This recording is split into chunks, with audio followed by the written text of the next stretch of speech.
Hey, welcome everybody to Arcane Wednesday for December 9th, 2020. I'm your host, DM Gallibond.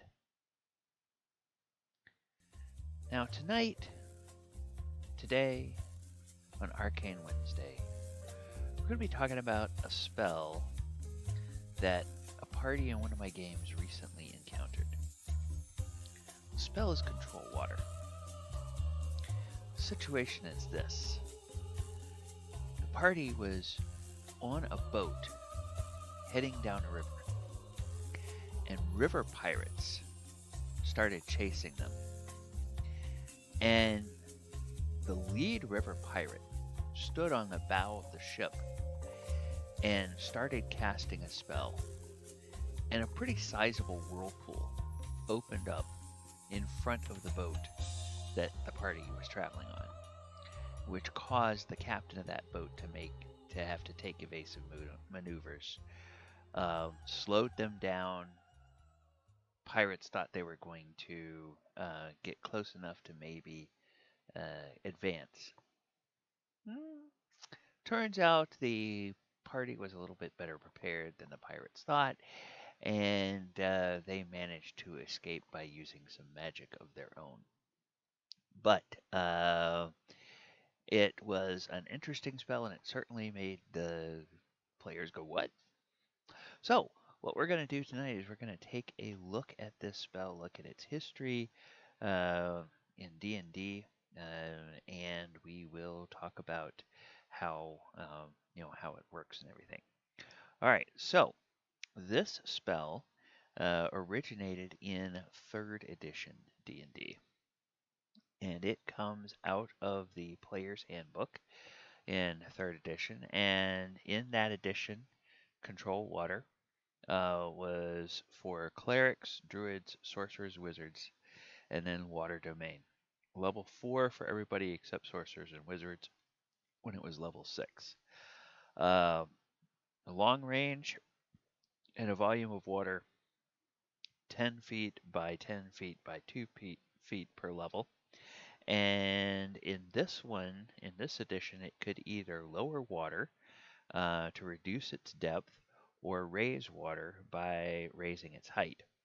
And if you reduce its depth in a large enough body of water, it in fact creates a whirlpool. So that's what happens in 3rd edition. And raise water is able to raise it up, and if you raise it up in a body of water, say like a river or a lake, it will cause it to overflood its banks and flood the surrounding area. So it lasts for 10 minutes.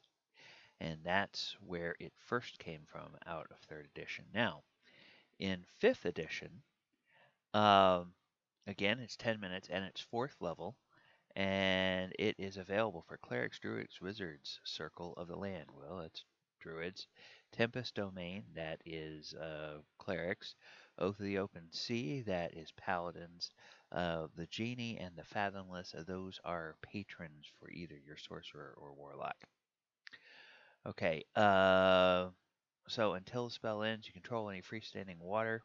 You can cause the water to raise by as much as 20 feet and thus flood. You can part water, so you can move water apart to make kind of a causeway there, a trench there through it. You can redirect the flow of water, so move in a direction you choose, even if it has to flow in unlikely directions, like over obstacles, up walls, whatever. Or you can create a whirlpool. And the whirlpool has, very specific effects. 50-foot wide whirlpool at the top and 25 feet deep. And then when a creature enters, it makes a saving throw or takes bludgeoning damage. And then an object also takes bludgeoning damage. So that would be like structures for like boats or things of that nature. All right, so that is the Control Water spell, and that's really going to do it for today, for our time here. in Arcane Wednesday. Interesting spell. Not a whole lot of difference between 5th edition and 3rd edition. Just a few more um, specific options that you can do with it in 5th edition than in 3rd edition. All right, well, if you like everything we're doing here on the channel, please go ahead and subscribe to the channel, like the video, share the videos, click the post notification bell so that you too can be notified every time new content drops on the channel. And with that, I will bid you a good night. Take care, everybody.